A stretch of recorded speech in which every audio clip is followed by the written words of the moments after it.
Hi everyone. In this video, we'll see how ThemeCo templates works because ThemeCo has a multiple way and very efficient way to use templates on the website, and they have a multiple options regarding templates. So after from the last video, we can see there is a section. So and here after beside the elements section, we have the templates library. Here's the my library, what I have in my library, because I don't want everything in my library. We can have different thing in a different process.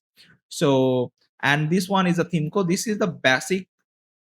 With the pro theme you'll get this one like pages, section, and packs. So these are the default one ThemeCo for the year. Last few years ThemeCo are adding these things to the build process efficient for us. We can directly add them to our page from here as well.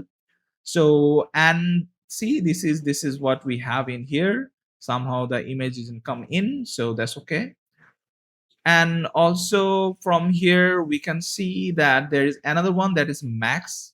If you have max license, you will have this like modern site slider, grid driven, and web design magic elements you have with your max license. So we will check this option in our future videos, but in this video we can see that ThemeCo has a lot of options regarding templates you can use in your website to start the development process easier and very much interesting.